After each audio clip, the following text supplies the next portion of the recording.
He was instrumental in helping me become a creative thinker, looking at the ordinary and seeing something different.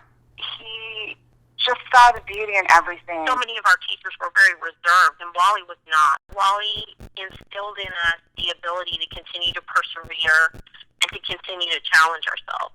Wally was not just an art teacher, and that is what made him so unique.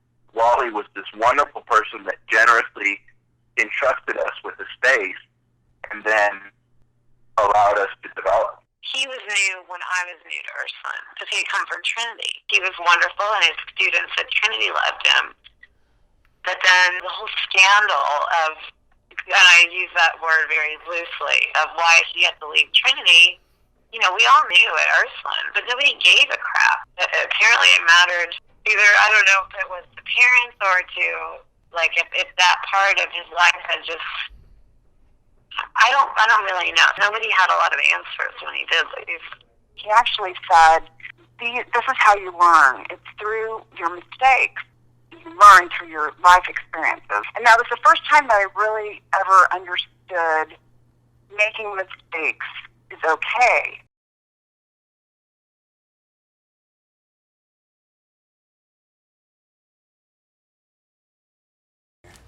Yeah, we haven't come across Crosby, Stills, and Nash, their first greatest hits album comes so far.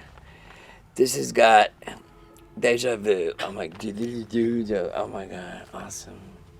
Guinevere has green eyes like yours, my lady, like yours, and Sweet Virginia. And Woodstock, written by Joni Mitchell. And Our House, my daughters will know that song because we used to sing that song as a family all the time in the car. Our house is a very, very, very, very house with 2 cats in the yard. And this is, they had a Crosby and Nash. Graham Nash used to be the lead singer for the Hollies. I don't know if you know that. This album I used to listen. Are we through here? No, I'm going to tell you one thing though. Because we got to go, I want to take Bill out to eat at 6. Okay. But I promised that to my crew. So, what time is it? I went ahead, this is going to be shot MOS. Okay. So we're just going to get mid-out German without sound. Okay. Mid-out sound. Okay. And so basically. So everything I said was going to be. No, we got you, but it's on boom and it's not as good. Okay. But we want to just get some shots of you in here. Fine. Okay. Yeah.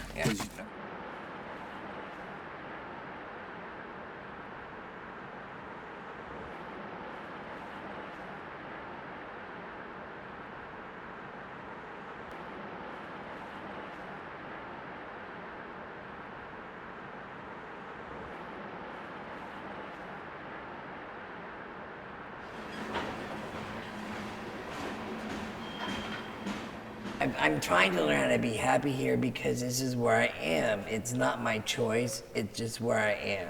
It is what it is. I can't help it. I have to be here for financial reasons, for physical reasons, for spiritual reasons, for relationship reasons. This is where I am. It's not where I really want to be is on the beach, in the sand. With the waves lapping up me on a surfboard out there in the middle of the ocean. Drinking pina coladas, but that's what I want. But that ain't gonna happen right now, so. How do I feel about here? It's not even a close second to Hawaii, so I just deal with it, it's okay.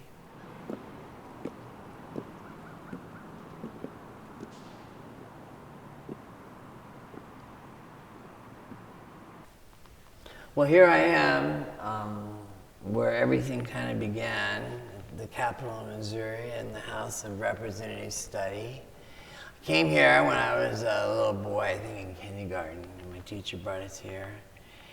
And I was totally amazed at these figures because everything was like moving and all these figures were dynamic and interesting and they had personality and character, but it was more than just the stories they told. It was also the figures that Thomas Hart Benton used to create his patterns that covered these walls. But in addition to just the design itself and the colors, the subject matter was rather shocking. It dealt with slavery and violence and poverty and the rich versus the poor. I think it gave me a sense of who I am as politically and my personal beliefs. I mean, this is why I do what I do. I mean, and this is where it all started. This inspired me to become who I was, who I am. You know, and the thing was, I could be here and I didn't have to, you know, I mean, I really pretty much hated everybody else. I mean, this is where I could come and be myself because these people I loved, you know, I love these people. I hated my family, and I hated my classmates. They were, you know, rude to me, they bullied me, they made fun of me, they called me names. Here I could, you know, be an artist, I could be expressive, I could.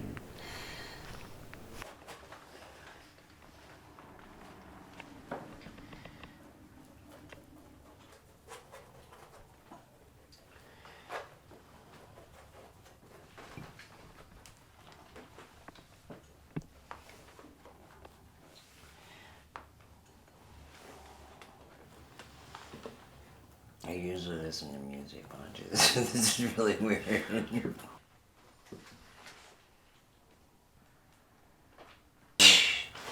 I will paint the tree today, and if it's blue, it will be gray. Boom, boom, boom, boom, boom. I like that song. Yeah, just that's roasting.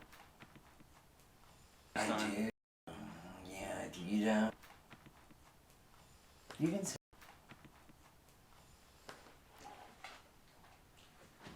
It makes you feel lonely. Well, lonely is not a good feeling. I don't want that feeling. You should listen to it and think of your daughter and think, I'm embracing her as her. I know, but missing your daughter. Oh my God, I miss my daughters. Oh, we're same subject. Seems like I keep going back to that, don't I?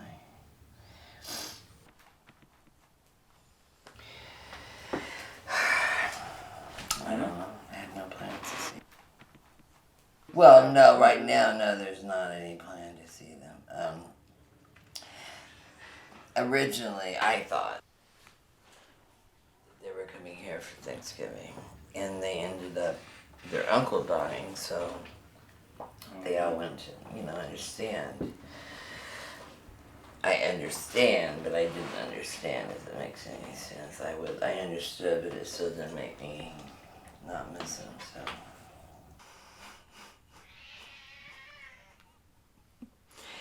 I love you too, little sushi. Do you want to go to the bathroom? Go on, honey, it's okay. I'll have to smell it.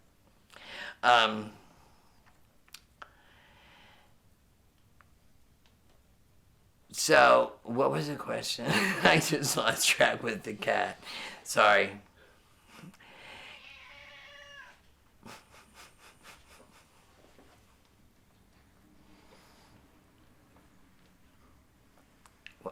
What was the question? Why were you fired from Trinity? We want to go there before I go through the... Okay. No resume. I'll start there, Trinity. Because I was gay. I came out. I had been gay my whole life, but I'd been living in secret. So, how do you feel about this question? It's over. I'm done with it. I've passed on. It's been, 1991, and it's 2013. How many years is that? 22? Is that right? 22 years?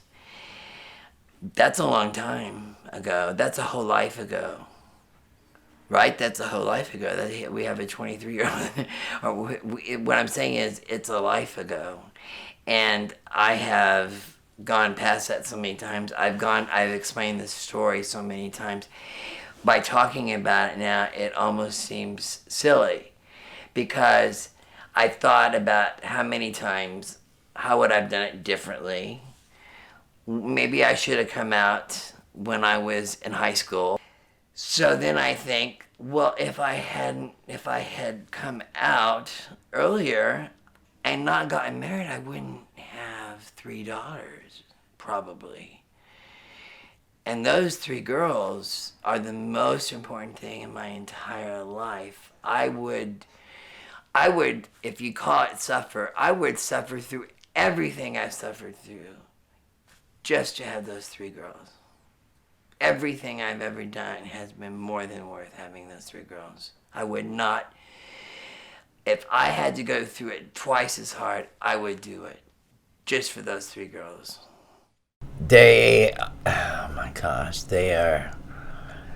They're individually the most beautiful, wonderful people I know, and together they are the embodiment of my entire soul. They represent to me the greatest creation that I have ever been a part of. Catherine, the youngest, I always thought of her as this amazingly gifted child. Dad was, he's special. I know that I have a childhood unlike anyone else will ever have. He was the best Wally there ever was. Sarah, the oldest, I thought of her as the wise one. Him singing, me dancing, him playing the piano, me singing with him. Karen was 5 years younger. She was a daddy's girl. Dancing around in our living room with him playing the piano. He wrote a song for me when I was little. Karen, oh my sweet, oh my child. I think that's all I remember. Something, something, something so meek and mild. And the rat song, I remember that a lot when I was little. The rat song, which was based upon a true experience we had with the rat in our house in McKinney. And I wrote a song about it, and the girls loved it, and they sang it with me, and I think I even shared it with the whole student body, both at Stony Brook up in New York and at Trinity. There's a rat in my bathroom, and it's eating up the insulation fast. My daughter sang in front of both audiences, and we sang the rat song together, but that was before 1991. Afterwards, I don't remember ever singing that song again. Being fired? How did it affect my family? Well, I think they were in shock. I don't know if they've still recovered from the whole thing. I'm not sure. I know they all kind of dealt with it differently. I was 9 years old, and I guess my mom and dad sat me and my sisters down, and I guess my mom, I don't have any idea. I think my mom might have said it, or my dad said, like, I'm gay, and then my other 2 sisters started crying, and I think I stood up, and I was like, I don't understand why everyone's crying. I think everyone should be happy, because I didn't know what gay was. I mean, I was too young to understand homosexuality, and I went to a Christian school, so I think that's what, and my dad was a teacher there, so obviously everybody knew. Well, I do remember the first day back, my teacher, Miss Hobbs, pulled me into her classroom before school had started, and she just put me on her knee and held me, and she cried and I cried. She understood it, but I didn't. And I think that was kind of the hardest thing for me, is I felt like everyone else kind of knew what was going on, but I was too young to understand it. There was an assembly held. It was for the whole student body. I was a freshman in high school, and everyone knew my dad. I was Mr. Lineberger's daughter. I wasn't Sarah. I was Mr. Lineberger's daughter. And he had to he had an assembly, and he had to tell everyone that he was leaving. And I couldn't, for the life of me, tell people why, because I didn't want them to know. I didn't want people to not like me anymore. I felt that I would lose all my friends because they knew my father was gay. So I didn't tell a single soul why my father was leaving. As I dealt with my dad coming out, I didn't really understand it because I was in the middle.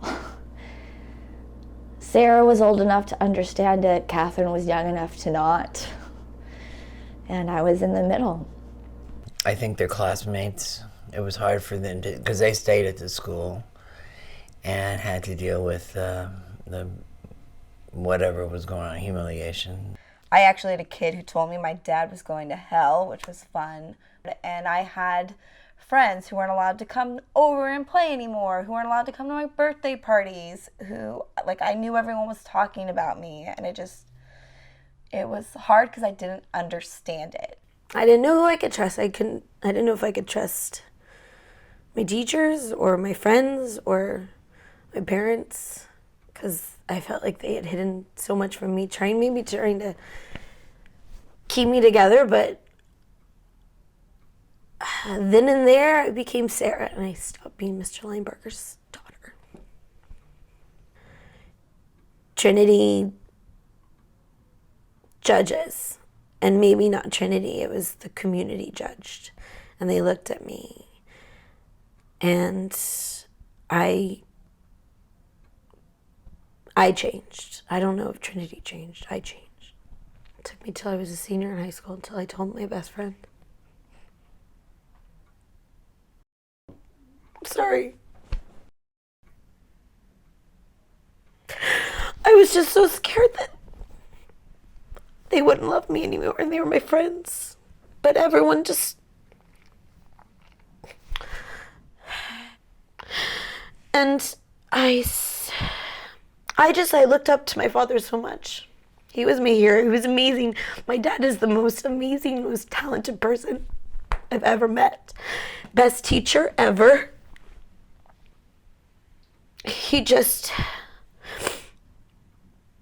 I always felt like he was there for other people and maybe not for me. Karen, because she was at that age that she was humiliated the most by the people, and that she was most affected by that. She didn't want to speak to me or have anything to do with me for almost a year. I had a lot of difficulty accepting that, and took a sit down with Billie Jean King to get there.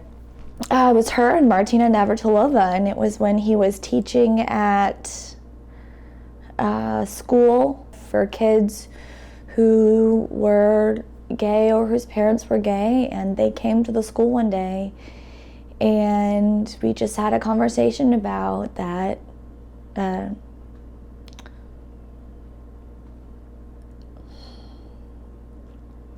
That my dad was my dad, and just because he may not be with my mom anymore or love another man, that doesn't change who he is. It doesn't. I'm still always going to be his little girl, no matter how old I am. So that was that day. I was in 7th grade. That day changed my life. She didn't understand anything about how, as a Christian, I could be gay and all that until she talked with Billie Jean King that one time about women, which I think changed our relationship forever because of that. I think once I understood what being gay was, which it took me a couple years, I think it was never something, I think because I grew up with it, I never wanted to accept that being gay was sinful, because that's my father. I think about my father every day, even though he probably wouldn't agree with you, because I'm really bad about calling him on the phone. But I think about him every day.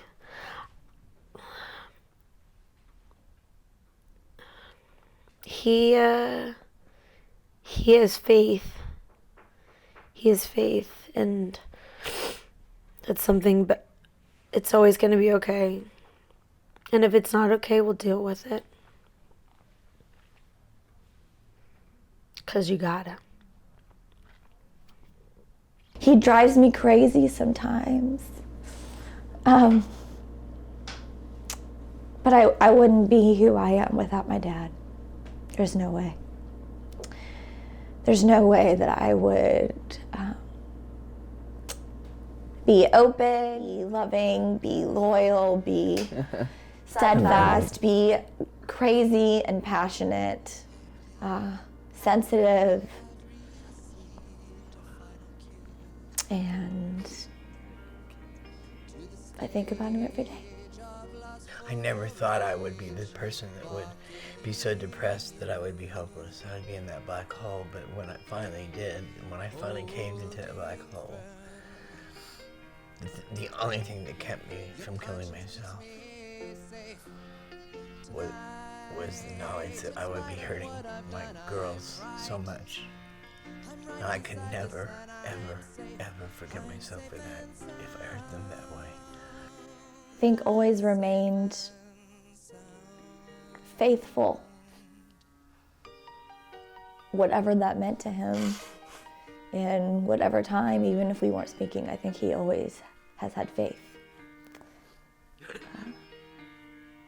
especially in us girls.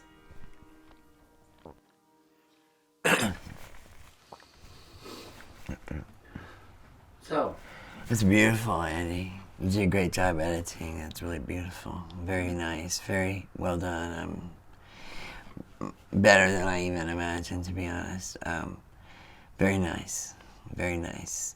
The integration of your different interviews together, they are really, they're pretty amazing, aren't they? I mean, to think about everything they've gone through. I mean, they have every reason to hate me. And yet they have these wonderful things to say about me, even, this far, I mean, think about normal kids with normal parents. I mean, everybody has problems, but just think about, I had issues with my dad, but I always knew they were going to be together. I didn't doubt that. They didn't freak me out with coming home and finding out my dad. I mean, even though it was never announced publicly that my dad was gay or any of that. I never had to deal with that type of thing. Any problems we had pretty much stayed within the privacy of our home. With my life, everything was exposed. I have had many people say, why didn't you just lie? Why did you have to tell the truth? It would have been so much better for your students, for your family, for everybody, for you, if you could just lie about this. And I realized that lying is an acceptable way of life for many people. And I guess I had, lying for me was making me more and more depressed and more sick on the inside. So maybe that's what my daughters see in me that's different from before. I think maybe listening to them, the only thing I can think of is maybe what they love in me is the honesty and openness that I have been punished for. I have been punished over and over for being open and honest, and that's the price you pay, I guess, for being healthy.